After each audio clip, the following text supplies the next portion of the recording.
Tuloy-tuloy na po, minamahal, dadako na po tayo sa ating pag-aaral o pakikinig ng banal na salita na ating pinakamamahal na Panginoon Jesus bilang pagbibigay galang po sa banal na salita na ating pinakamamahal na Panginoon. Tayo muna po, minamahal, pananday po tumayo.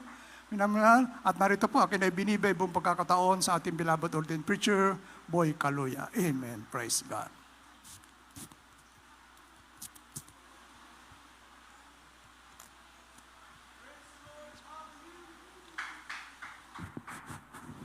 Praise the Lord. Praise the Lord. May echo. Praise the Lord. Lahat po tayo magsabing praise the Lord. Purihin po ang ating pinakamahal na Panginoon. Magandang nga po mga minamahal. Sa lahat ng ating mga webcast viewers, magandang hapon at tayo po sama-sama munang manalangin bago tayo dumako sa mga banal na salita ng ating pinakamamahal na Panginoon. Tayo po manalangin muna mga minamahal. Dakila't mapagpala po naming Ama, Diyos na makapangyarihan sa lahat. Sa pangalan namin pinakamamahal na Panginoong Jesucristo, kami pinagpupuri. Nagpapasalamat po kami sa gintong pagkakataon muli na pinagkaloob mo sa amin. Patuloy mo kami, malapang nang binibigyan ng kalayaan na mapaglingkuran, malapang noon, mapuri namin ang dakilang pangalan. Salamat sa mga minamahal na makapatiran, kasama po namin sa araw na ito. Salamat sa pagkilis mo sa aming kalagitnaan. Dalangin po namin na pagpalain mo po yung mga salita, dakilang Diyos. Patuloy po kayong mangusap sa bawat isa sa amin, malapang noon. Patuloy mo kaming gabayan hanggang sa kalangitan, malapang noon sa pamagitan ng mga salita mong aming napapakinggan, malapang sumaamin po kayo, malapang noon. At aming sinasaway lahat ng gawa ng kalaban, demons of unbelief and doubts, demons of hindrances. We bind up our darkness in Jesus' name. Amen and amen. Praise the Lord. Isang malakas na palakpak muna sa ating pinakamamahal na Panginoon, maminamahal. Habang inihanda natin ang ating mga talata, mga minamahal, Hebrews chapter 10, verse 25 and 26. Ako muna, mga minamahal, ay nagpapaabot din po ng pagbati sa lahat ng mga minamahal na mga anak ng Diyos, ating mga minamahal mga kapatiran, sa ating mga minamahal mamanggagawa, sa ating mga beloved preachers, sa ating mga beloved choir members, instrumentalists, mag-isa lahat ng mga minamahal natin mga webcast viewers, Luzon, Visayas, Mindanao, sa mga kapatiran natin sa Ibayong Dagat. Kumusta na po kayo at maligayang panonood at pakikinig po sa ating banal na gawain. At nagpapaabot din po kong dobling paggalang sa ating minamahal at ginagalang na evangelista, ating beloved pastor, maminamahal, beloved evangelist Wilde Estrada Almeida, the end-time prophet of our loving God, sa lahat ng mga beloved children, the Almeida family, at sa patuloy nating pag-alaala sa mga hindi malilimutang aral ng ating beloved assistant pastor Lina C. Almeida. At ang pinakamataas na pagsamba, ang pinakamataas na pagpupuri at pagluwalhati ay para sa ating pinakamamahal na Panginoon. Maminamahal, hindi buksan natin ang ating mga Biblia dito sa Hebrews chapter 10, verse 25 and verse 26. Sa aklat ng Hebreo, chapter 10, verse 25 to 26.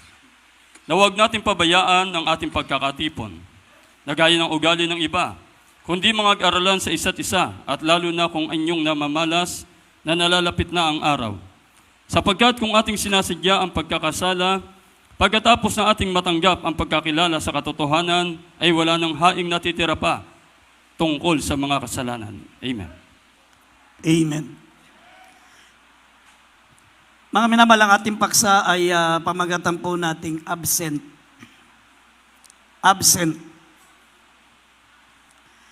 Alam nyo, mga minamahal, ang pagliban. Ang pagliban, mga minamahal, ito po isang, sinabi dito sa binabasa natin, isang sinasadyang kasalanan. Ang pagliban ay isang sinasadyang kasalanan na ito po, maminamahal, ay parang napakaliit o binabaliwala lang ng mga anak ng Diyos na kasalanan. Sinasadyang kasalanan ang pagliban. Amen? Pero ito, mga minamahal, ay hindi tayo natatakot. Hindi tayo natatakot labagin. Hindi natin binibigyan ng importansya, mga minamahal, Kaya pag meron tayong importanteng pupuntahan, meron tayong importanteng gagawin, mas pinipili pa nating lumiban kaysa ipagpaliban yung ating importanteng gagawin o ating pupuntahan. Alam niyo, mga minamahal, kung natatakot tayo na lumiban sa trabaho kasi maaring matanggal tayo sa trabaho. Kung natatakot tayo, mga minamahal, na lumiban sa klase, baka hindi tayo makagraduate o hindi tayo pumasa.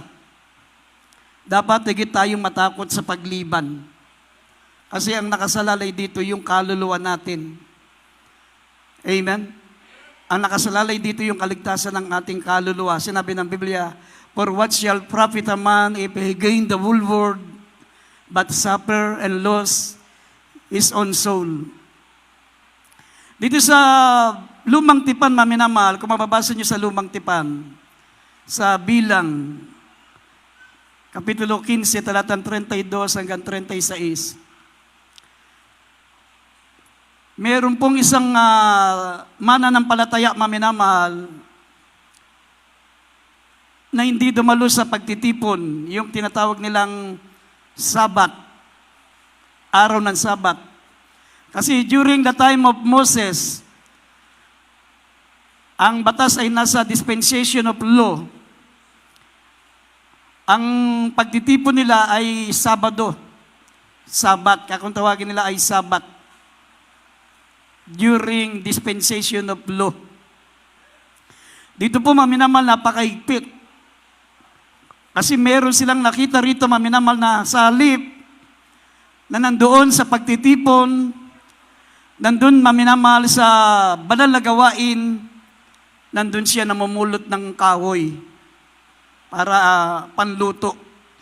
Ibig sabihin, abala sa mga panglaman sa tiyan para meron siyang panggatong para may makain siya. Pero makita nyo sa Numbers 15, 32 up to 36, anong ginawa ng Diyos sa kanya? Basahin natin. Dito po sa Bilang, Kapitulo 15, talatang 32 hanggang 36. At samantalang ang mga anak ni Israel ay nangasa ilang, ay nakasumpong sila na isang lalaki na namumulot ng kahoy sa araw ng Sabat. At sila nakasumpong sa kanya na namumulot ng kahoy ay dinala siya kay Moises at kay Aaron at sa buong kapisanan. At kanilang inilagay siya sa bilangguan sapagkat hindi pa ipinahayag kung ano ang gagawin sa kanya. 35, at sinabi ng Panginoon kay Moises, ang lalaki ay walang pagsalang papatayin. Babatuhin siya ng buong kapisanan sa labas ng kampamento. At inilabas siya ng buong kapisanan sa kampamento at kanilang binato siya hanggang sa mamatay ng mga bato gaya ng iniutos ng Panginoon kay Moises. Amen. Amen. Amen. Grabe kaigpit doon, mga minamahal. Meron pong lumiban, meron pong hindi dumalo sa pagtitipon sa Sabbath day. Ito'y ikinulong, mga minamahal, at sila'y nanalangin, nagtanong sa Diyos, ano ang parusa? At nangusap ang ating mahal na Panginoon, mga minamahal, sabi, at inilabas siya sa buong, sabi sa 35, sabi rito, at sinabi ng Panginoon kay Moses, ang lalaki ay walang pagsalang papatayin. Babatuhin siya sa buong kapisanan sa labas ng kampamento. At inilabas siya ng buong kapisanan sa kampamento at kanilang binato siya hanggang sa mamatay ng mga bato gaya ng inuutos ng Panginoon kay Moses. Amen? Kaya napakahalaga, mga minamahal, yung ating pagtitipon, yung ating banal na pagkakatipon. Dito sa Biblia, hindi nagbago, mga minamahal, ang prinsipyo ng Diyos patungkol sa pagliban. Sinabi ng Malakias, Kapitulo 3, talatang 6, ang Diyos ay hindi nagbabago. Kaya kung ano ang prinsipyo ng Diyos noon sa pagliban, na may parusang kamatayan, mga minamahal, ganun din ang batas ng Diyos. Kaya nga, may nakasulat sa Hebrews, na huwag kaliligtaan ang ating pagkakatipon ngayong namamalas nyo na malapit na ang pagtubos nyo. Sapagkat kung tayo po, maminamahal, ay liliban, sabi, ay sinasaya natin ang pagkakasala. Amen? At ang sabi ng 27, wala nang haing natitira pa sa pagkakasala, kundi naghihintay na paghuhukom na lalamon sa mga kaaway. Amen? Ang pagkakaiba lang, maminamal ng parusa ng Diyos, nung panahon ni Moses, physical death. Physical death, binato siya hanggang mamatay physical. Ang tawag diyan, physical death, namatay yung physical niya. Pero sa atin, maminamahal, hindi nagbabago ang prinsipyo ng Diyos sa pagliban. Ang parusa ng Diyos sa panahon natin ngayon, death din, kamatayan din, pero spiritual death. Mas maigpit yun, maminamahal, kasi ihiwalay sa iyo ang Diyos. Pag nawala na ang Espiritu ng Diyos sa iyo, ikaw ay buhay na patay. Kaya meron kayong mababasa sa Revelation chapter 3, verse 1 and 2, na merong Kristiyano na may pangalang buhay pero patay. Kasi yun yung hindi binibigyan ng importansya ang paglilingkod, ang pagdalo sa gawain. May pangalang buhay, ngunit siya'y patay. Ibig sabihin, siya'y spiritual death. Amen. Dito po sa banal ang Slatan, maminamahal, makikita nyo, ano ang nagagawang kasalanan kapag tayo po'y lumiban. Sa Biblia, maminamahal, yung the three victims of absent. Mayroon pong 3 Kristiyano, maminamahal, na biktima ng absent. The 3 believers, victims of absent. Kung mababasa nyo, maminamahal, sa Genesis chapter 2, verse 15 up to 17, unang-unang biktima ng pagliban ay si Eva. Si Eva. Nung kinausap ng Diyos si Adan, maminamahal, wala si Eva. Kaya, hindi niya narinig yung instruction ng Diyos. Hindi niya alam, maminamahal, yung binili ng Diyos kay Adan. Kaya siya ang unang nagkasala sa harapan ng Diyos sapagkat siya po ay wala. Absent. Kaya kapag absent ka, may mga napakinggan kang mga salita ng Diyos. Hindi mo alam yun. Kasi tuwing may pagkakatipon tayo, laging mayroon tayong bagong aral. Lagi tayong may mga bagong mga napapakinggang mga topic, mga mensaheng galing sa Diyos. Pag lumiban ka, hindi mo mapakinggan, ang laki nung na-miss mo. Ang laki nung nawala sa iyo. Kung sa pag-aaral, maminamahal, 1 beses ka lang lumiban sa klase, pagdating ng test, pagdating ng examination, marami kang hindi masasagutan kasi maaring sa pagliban mo, tinalakay yung nakalagay doon sa test paper mo. Hindi mo alam kasi absent ka. Ganun ang nangyari kay Eva. Basahin natin. Dito po sa Genesis chapter 2 verse 15 up to 17. At kinuha ng Panginoon Diyos ang lalaki at inilagay sa halamanan ng Eden upang kanyang alagaan at ingatan.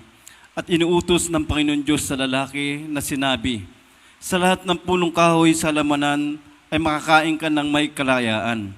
Datapot sa kahoy ng pagkakilala ng mabuti at masama ay huwag kang kakain, sapagkat sa araw na ikaw ay kumain niyaon ay walang pagsalang mamamatay ka. Amen. Amen. Tignan nyo, maminamahal, ang sabi ng banal na Slatan, at inutos ng Diyos sa lalaki. Inutos ng Diyos sa lalaki na sa lahat ng punong kahoy sa halamanan ay makakakain ka ng may kalayaan. Sa verse 17, datapwat sa kahoy ng pagkakilala ng mabuti at masama, huwag kang kakain sapagkat sa araw na ikaw ay kumain, walang pagsalang mamamatay ka. Yun lalaki lang ang nandun, wala si Eva. Absent. Amen? Kaya tuso ang dyablo, maminamahal.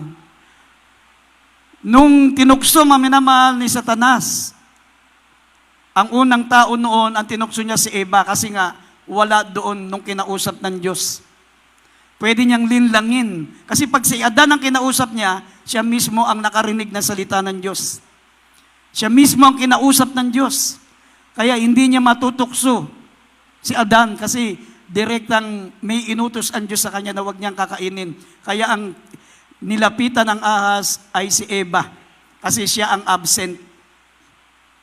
Pag absent ka ng absent, hindi mo alam, marami kang malalabag na utos ng Diyos kasi nga hindi mo napakinggan yung iba.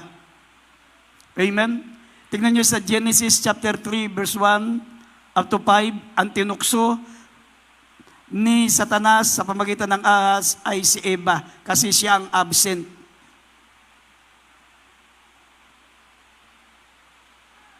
Nakibasa? Genesis chapter 3, verse 1 to 5. Ang ahas nga ay lalong tuso kaysa alinman sa mga hayop sa parang na nilikha ng Panginoon Diyos. At sinabi niya sa babae, tunay bang sinabi ng Diyos, huwag kayong kakain sa alinmang punong kahoy sa halamanan? At sinabi ng babae sa ahas, sa bunga ng mga punong kahoy sa halamanan ay makakain kami. Dadapwa sa bunga ng punong kahoy na nasa gitna ng halamanan ay sinabi ng Diyos, huwag kayong kakain niyaon, ni huwag ninyong ihipuin, baka kayo'y mamatay. At sinabi ng ahas sa babae, tunay na hindi kayo mamamatay. Sa 5, sapagkat alastas ang Diyos na sa araw na kayo'y kumain niyaon, ay madidilat nga ang inyong mga mata, at kayo'y magiging parang Diyos na nakakilala ng mabuti at masama. Amen. Sa 6, ituloy natin sa 6, verse 6.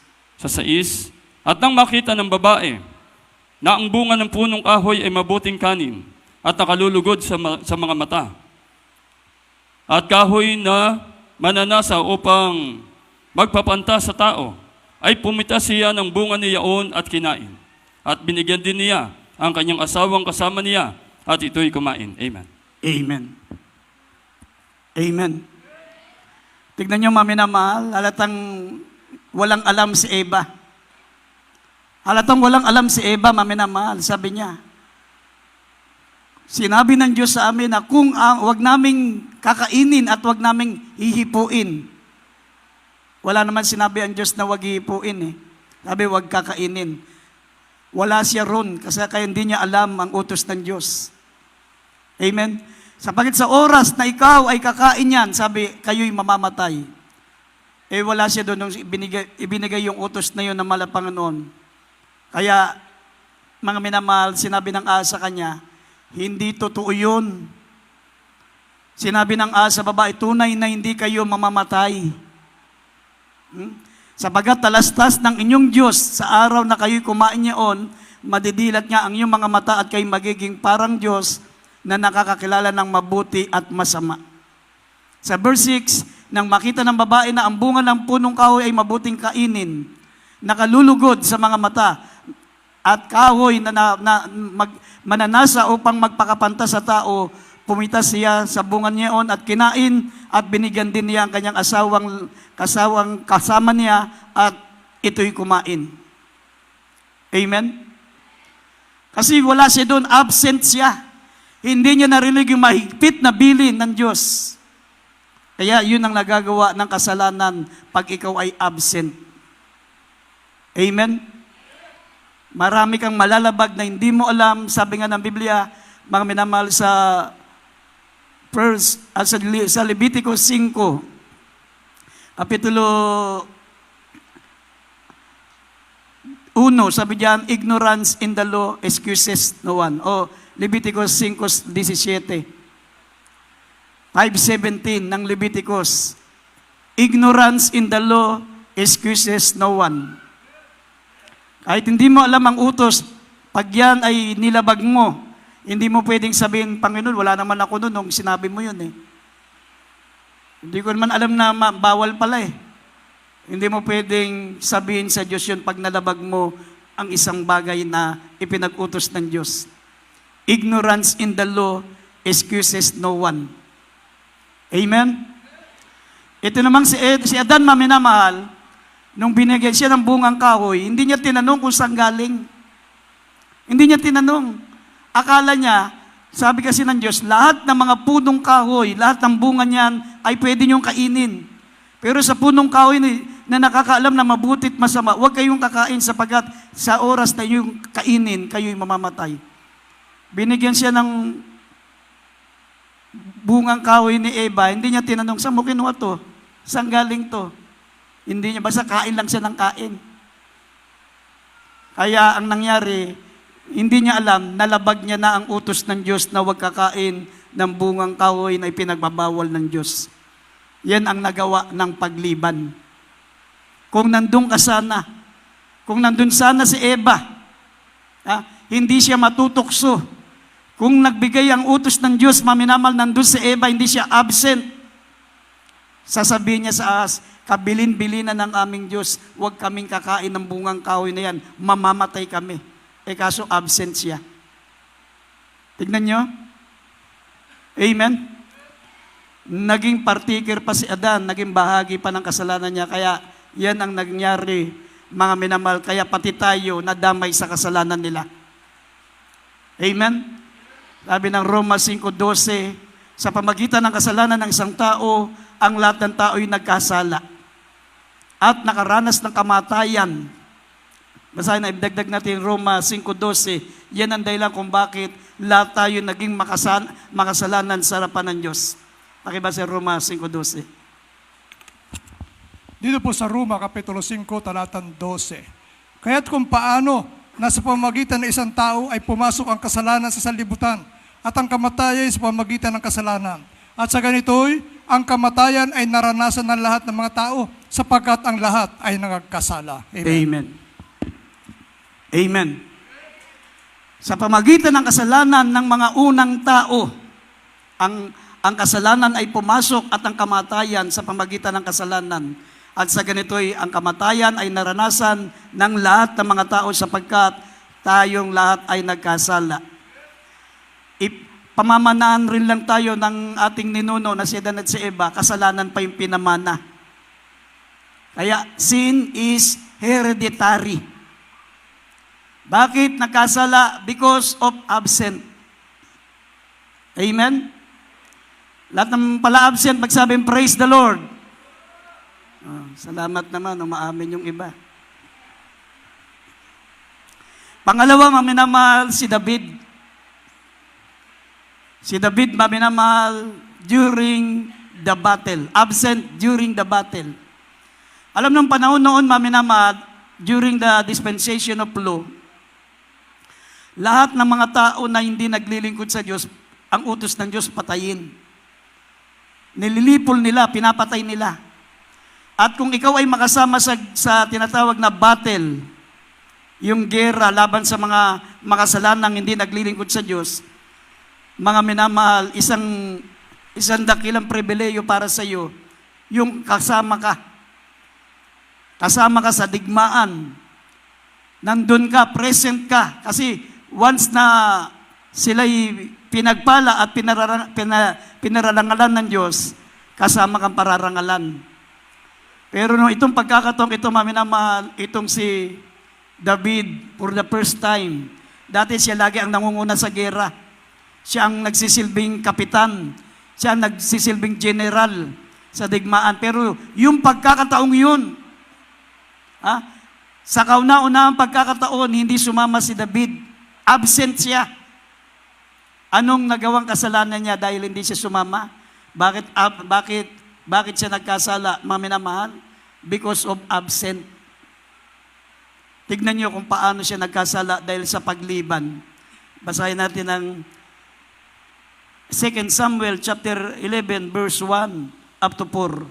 Dito po sa 2 Samuel chapter 11 verse 1 up to 4, sabi po, at nangyari sa pagpihit ng taon sa panahon ng paglabas ng mga hari sa pakikipagbaka na sinugo na David si Joab at ang kanyang mga lingkod na kasama niya. At ang buong Israel at kanilang nilipol ang mga anak ni Amon at kinubkob sa Raba. Ngunit si David ay naghintay sa Jerusalem. At nangyari sa kinahapunan na si David ay bumangon sa kanyang higaan at lumakad sa bubungan ng bahay ng hari. At mula sa bubungan ay kanyang nakita ang isang babae na naliligo. At ang babae ay totoong napakagandang masdan.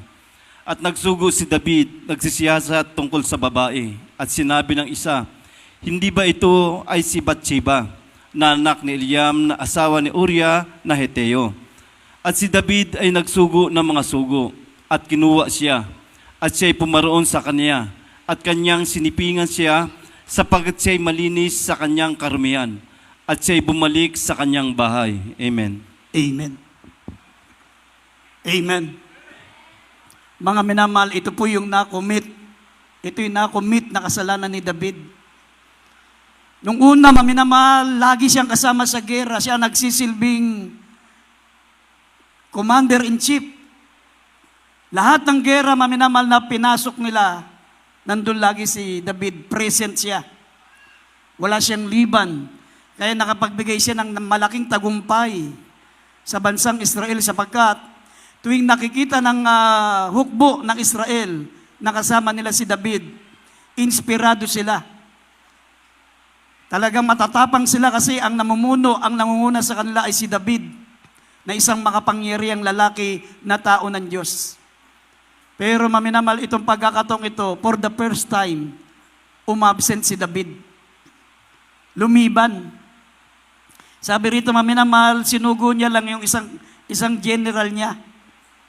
Sabi ng verse 1, maminamal, sabi po rito sa 2 Samuel 11:1, na nangyari sa pagpihit ng taon sa panahon ng paglabas ng mga hari sa pakikipagbaka, ay sinugo ni David si Joab at ang kanyang mga lingkod na kasama niya at ang buong Israel at kanilang nilipol ang mga anak ni Ammon at kinubkob sa Raba, ngunit si David ay naghintay lang sa Jerusalem. Hindi siya sumama sa gera. Inutusan niya lang yung general niya si Joab. Samantalang dati lagi siyang kasama. Siya ang nagbibigay ng instruction, laging nandun siya. Pero sa pagkakataong ito, sabi, naghintay lang siya sa Jerusalem. Hindi siya sumama sa field. Habang siya, mga minamal, ay nagpapahinga, sabi, lumakad siya sa bubungan. Sabi, sa kinahapunan, si David ay bumangon sa kanyang higaan at lumakad sa bubungan ng bahay ng hari. Mula sa bubungan ng kanyang nakita ang isang babaeng naliligo at ang babae totoong napakagandang masdan. Habang siya'y lumiban, maminamahal, nagpapahinga, meron siya isang babaeng nakita. Hindi niya asawa to ni Uriah. Natukso siya, maminamahal, pumasok yung kasalanan. Nagsugo si David at nagpasya tungkol sa babae at sinabi ng isa, hindi ba ito'y si Bathsheba na anak ni Eliam na asawa ni Uriah na Heteo? At nagsugo ng mga sugo at kinuha niya siya at siya ay pumaroon sa kanya at nagkasala siya kay Bathsheba. Amen? Kung hindi sana siya lumiban, hindi siya nahulog sa kasalanan. Amen? Kasi once na nandun ka lang sa bahay, habang ikaw ay walang ginagawa, idle yung time mo, idle. Yung maraming papasok sa isip mo. Lahat ng tukso, lahat ng kasalanan, gagawin mo, lahat talaga maraming papasok na mga tukso pag wala kang ginagawa, pag hindi ka nagpupuri, pag hindi ka nagbabasa ng Bible, hindi ka nagpe-pray, maraming gugulo sa isip mo, maraming papasok sa isip mo na pawang tukso ng kalaban. Amen? Kaya nga, napakalaki na nagagawang kasalanan pag lumiban ka. Maraming magagawang kasalanan. Una-una, hindi ka makapagbigay ng tithes and offering. Pangalawa, hindi ka makapagpuri. Pangatlo, hindi ka makarinig ng salita ng Diyos. Pang-apat, mga minamahal, higit sa lahat, hindi ka makapanalangin. Yung napaka-importanting utos ng Diyos, hindi mo magagawa pag lumibang ka. Anong gagawin mo sa bahay? Nag-iisip ka, nakatingala ka. Katulad ni David, nagpalakad-lakad doon sa kanyang terrace sa bubungan ng kanyang bahay. Kaya tuloy nahulog siya sa kasalanan. Amen? Kung hindi sana siya lumiban, hindi sana siya nagkasala. At ang kasalanang yun, maminamal ang nagdulot. Nagdulot kay David, maminamal na talagang kahihiyan. Talagang nagalit sa kanya ang Diyos, maminamal. Kaya nga, kung mababasa nyo ang Psalms 51 hanggang Psalms 56, yung mga talata ngayon, yung mga kapitulong yan, mula Psalms 51 hanggang 56, talagang nagmamakaawa siya sa Diyos. Ang tagal bumalik sa kanya ang Diyos na wala talaga ang mahal na Panginoon sa kanya. Iniwan siya ng mahal na Panginoon. Talagang, ang sabi niya, araw at gabi ay dinidiligan ko ng luwa ang aking unan dahil ako'y nagkasala sa iyo. Amen? Talagang napakalungkot ng dinanas ni David, maminamahal. At unang parusa sa kanya, namatay ang kanyang anak kay Batseba. At ang pangalawang parusa, maminamahal, yung kanyang anak, ginahasa ng kanyang isang anak. Meron siyang anak, si Amon. Ginahasa niya si Tamar. Yung Tamar, anak niya rin sa isang babae. Kasi pag hari ka, pwede mag-asawa ng marami. Hari kasi siya eh. Yung anak niya sa isang babae, si Tamar, ginahasa nung isang anak niya, doon sa anak niya sa ibang babae na si Amon. Ginahasa niya yung, ibig sabihin magkapatid sila sa laman. Sa ama, magkapatid sila sa ama. At isa pa sa parusa, si Amon, pinatay ng kanyang isa niyang anak, si Absalom. Meron pa siyang isang anak, pinatay naman yung Amon, anak niya rin. Nagpatayan yung mga anak niya. Ito naman si Absalom, lahat ng kanyang ari-arian, lahat ng kanyang mga hawak na syudad, nagkudeta si Absalom, nagkudeta siya. Sinakop niya, gusto niyang agawin ang kaharian kay David. Ganun ang nangyari sa kanya, maminamahal. Napakaraming parusa. Bagamat pinatawad siya na ng Diyos, pero dumanas pa rin siya ng parusa. Anong punot dulo ng kanyang kahiyan, ng kanyang sawing palad na dinanas, maminamahal, ay absent. Napakaliit lang na bagay. Pero ang ibinunga ng idinulot ng kanyang ginawang kasalanan, sa tingin niya napakaliit, absent. Ang idinulot sa kanya na kahiyan, ang idinulot sa kanya na kaparusahan ay napakalaki. Halos hindi niya matanggap, nananalangin na siyang mamatay na siya sa sobrang dinanas niyang kahiyan. Kaya yun ang nagagawa ng tinatawag na absent. Amen? At pangatlo, maminamahal, si Tomas. Basahin natin yung John. Sa John chapter 20, verse 24 up to 28, basahin natin.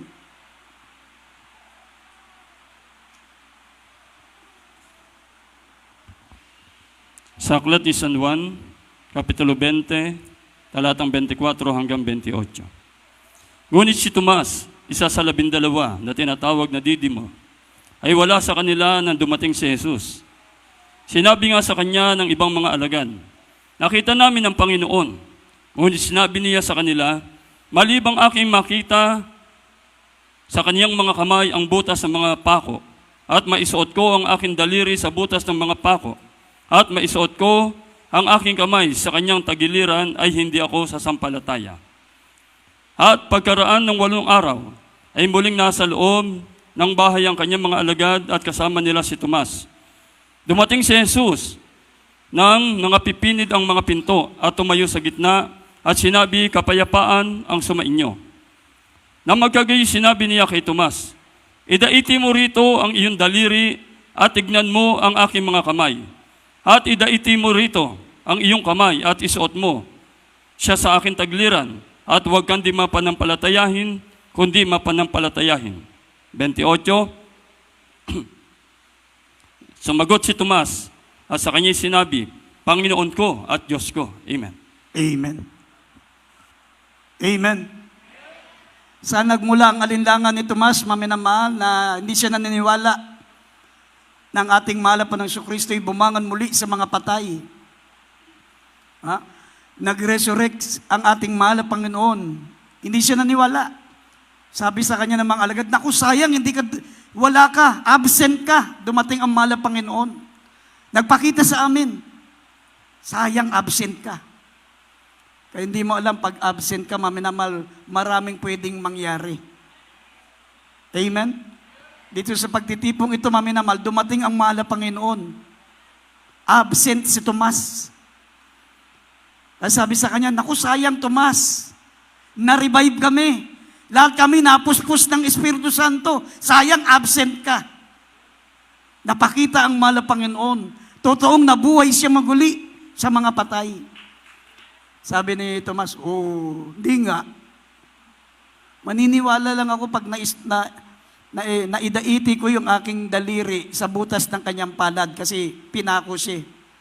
At maidadaiti ko ang aking kamay sa tagiliran, sa butas niyang kanyang tagiliran sapagkat sinibat siya, butas yung tagiliran ng mga Panginoon. Hindi ako maniniwala hanggat hindi ko maidadaiti ang aking daliri sa butas ng kanyang palad at maidadaiti ko ang aking kamay sa butas ng kanyang tagiliran. Anong dahilan? Bakit hindi siya naniniwala? Because of absent. Amen? Kaya nga sabi ng Biblia, faith cometh by hearing and hearing by the word of God. Pag absent ka, maraming mangyayari na hindi mo alam. Maaring mag-rapture. Wala ka. Baka pagdating mo dito, maminamahal, pagdating ng linggo, absent ka ng Biyernes, pagdating ng linggo, bakit kaya puro bangko na lang? Uy, gamit ni ano to ah. Notebook ni sister, ano to, naiwan na. Bakit naman lahat ng gamit nila, naiwan nila? Ang dami ditong bag. Andito yung mga Bible nila, yung mga ballpen nila. Tapos bakit ang daming nagkalat na sapatos? Ang daming nagkalat na gamit. Tapos yung gripo, bukas yung gripo, tumutulo, bakit walang nagpapatay? Sabihin ko nga sa mga workers, akit ka sa hagdanan, wala rin yung workers. Bukas yung ilaw. Bukas yung ventilador. Bukas yung TV. Bakit kaya wala sila? Hindi mo alam, nung umabsent ka, dumating ang mahal na Panginoon. Naiwan ka. At maraming pwedeng mangyari pag lumiban ka. Gaya ng kay Tomas. Amen? At sabi dito sa Lucas, Kapitulo 17, talatang 34 hanggang 37, pwedeng mangyari sa pagbabalik ng mahal na Panginoon sa pagtitipon natin, sa banal na pagtitipon. Mangyayari ang rapture sa araw ng gawain. Kasi pag araw ng gawain, sabi ng Biblia, if you walk in the light, as is in the light, we have fellowship one with another, and the blood of Jesus Christ cleanses us from all sins. Pag tayo dumadalo palagi, kung meron tayong nakomit na kasalanan, Lunes, Martes, pagdating ng Miyerkules, napatawad na yan. Nauugasan ng banal na dugo ng mahal na Panginoon. Pagdating ng Huwebes, wala tayong pagtitipon, magkakasala ka na naman, minsan magagalit ka, maiinis ka, minsan nakakapanood ka ng mga panoorin na magkakasala ka sa cellphone, sa Facebook. Pagdating naman ng Biyernes, dumalo ka, napapatawad uli ang kasalanan mo. Amen? Ganon kahalaga yung pagtitipon. Nagiging banal lang tayo at nagiging karapat-dapat tayo sa araw ng pagtitipon. Kasi sinabi ng Biblia, huwag niyong kaliligtaan ang inyong pagkakatipon, ganitong namamalas niyo na malapit na. Amen? Dahil nagtanong ang mga alagad, sabi dalawang babae ang gumigiling, isa kukunin, isa iiwan. Dalawang lalaki na sa bukid, isa kukunin, isa iiwan. Ang tanong ng alagad, hindi kailan. Ang tanong nila, saan? Saan? Ibig sabihin, saan mangyayari? Sabi kung saan nagkakatipon ang bangkay, nandun ang mga uwak. Ang ibig sabihin yan, kung saan tayo nagkakatipon, doon pwedeng mangyari ang tinatawag na rapture. Amen? Kaya nga, huwag kayong liliban. Babasahin natin sa Roma Kapitulo 1, talatang 31 hanggang 32, ang hindi tapat sa tipanan ay karapat-dapat sa kamatayan. May parusang kamatayan. Basahin natin yung dalawang ulit talata na binasa ko. Ayan, sinabi ko, Lucas 17:34 up to 37, at mamaya Roma 1:31 hanggang 32. Yan na po mga uling talata natin. Dito po sa Lucas Kapitulo 17, talatang 34 hanggang 37. Sinasabi ko sa inyo, sa gabing yaon ay dalawang lalaki ang sasa-isang higaan. Ang isa'y kukunin at ang isa'y iiwan. Magkasamang gigiling ang dalawang babae. Kukunin ang isa at ang isa'y iiwan. Mapasa bukid ang dalawang lalaki. Ang isa'y kukunin at ang isa'y iiwan. 37. At pagsagot nila ay sinabi sa kanya, saan, Panginoon? Sinabi niya sa kanila, kung saan naroon ang bangkay, ay doon din naman magkakatipon ang mga uwak. Dito po may namal sa Roma, Kapitulo 1, 31, 32. Kapitulo 1, talatang 31 hanggang 32. Mga haling, mga hindi tapat sa tipanan, mga walang katutubong paggiliw, mga walang habag, na bagamat nalalaman nila ang kautusan ng Diyos, na ang mga nagsisigawa ng gayong mga bagay ay mga karapat-dapat sa kamatayan, ay hindi lamang gayon ang ginagawa, kundi naman pinapayagan ang mga nagsisigawa ng mga yaon. Amen. Amen. Ang sabi, mga haling, mga hindi tapat sa tipanan. Sabihin ng hindi ka tapat sa tipanan, meron tayong pagtitipon, meron tayong tipanan sa tuwing may gawain, hindi ka tapat. Kung sumipot ka o hindi, nasa sayo. Kung dumalo ka o hindi, nasa sayo. Ang ibig sabihin niyan, hindi tapat sa tipanan. Ibig sabihin, hindi tapat sa banal na pagkakatipon. Ang sabi ng 32, sabi diyan, maminamal, sila'y karapat-dapat sa kamatayan. Abi, bagamat nalalaman nila ang kautusan ng Diyos na mga gayon, ang mga nagsisigawa ng mga gayong mga bagay ay karapat-dapat sa kamatayan. Ay hindi lamang gayon ang ginagawa, kundi naman pinapayagan ang mga nagsisigawa ng mga yaon. Oh? Kaya sa ating kinagisnang relong, kahit 100 taong ka nang hindi nagsisimba, wala silang pakialam. Kahit 10 taong ka nang hindi nagsisimba, wala silang pakialam. Kasi nagsisigawa rin sila ng ganon at pinapayagan nila ang mga nagsisigawa ng ganon. Pero sa ating banal na gawain, hindi natin papayagan ang nagsisigawa ng ganon. Wawarningan natin para lahat tayo'y maligtas, lahat tayo makasama sa rapture. Amen? Kaya nga, absent. At tandaan nyo, dalawang klase ang ibig sabihin ng absent. Amen? Mayroong mga narito physically present, pero but mentally absent. Amen? Yun nandito, nakatunga nga, pero walang naintindihan. Kasi hindi nag-take note. Hindi nag-take note, walang naintindihan. Physically present. Minsan nga, pag sabi mo, lahat ng absenero, magsabi, praise the Lord. Ano ang sabi? Hindi pala alam yung sinasabi sa pulpito, biglang, praise the Lord. Ay, mali ako. Kasi nga, physically present, but mentally absent. Kahit nandito ka, pero absent naman yung kaluluwa mo, nag-aabang na ng tricycle dyan sa labas, bali wala pa rin yun. Absent pa rin. Consider absent ka pa rin. Nasa Ecclesiastes 5.1. Sandali, idagdag natin sandali ito. Ecclesiastes 5.1. Pakibasa natin sandali. Dito po sa Ecclesiastes Kapitulo 5, ang talata po ay 1. Narito po kakasulat. Ingatan mo ang iyong paa pagka ikaw ay napasa bahay ng Diyos, sapagkat ang paglapit upang makinig ay maigi kaysa magbigay ng hain ng mga mangmang, sapagkat hindi nila nalalaman ang sila'y nagsisigawa ng kasamaan. Amen. Amen. Amen.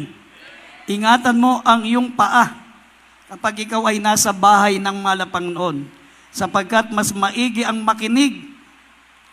Mas maigi ang makinig kaysa magbigay ng hain ang mga mangmang, sapagkat ang mga mangmang hindi nila nalalaman na sila'y nagsisigawa ng kasamaan. Yan yung mga physically present but mentally absent. Yung nandito sa gawain pero lumilipad yung isip.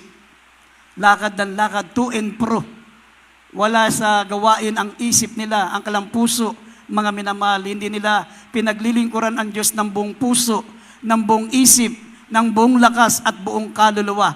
Sapagat ang utos ng Diyos, paglilingkuran mo ang Panginoon mong Diyos ng buong puso mo, ng buong isip mo, ng buong kaluluwa mo, at higit sa lahat, ng buong pag-iisip mo. Pati isip mo dapat nandito.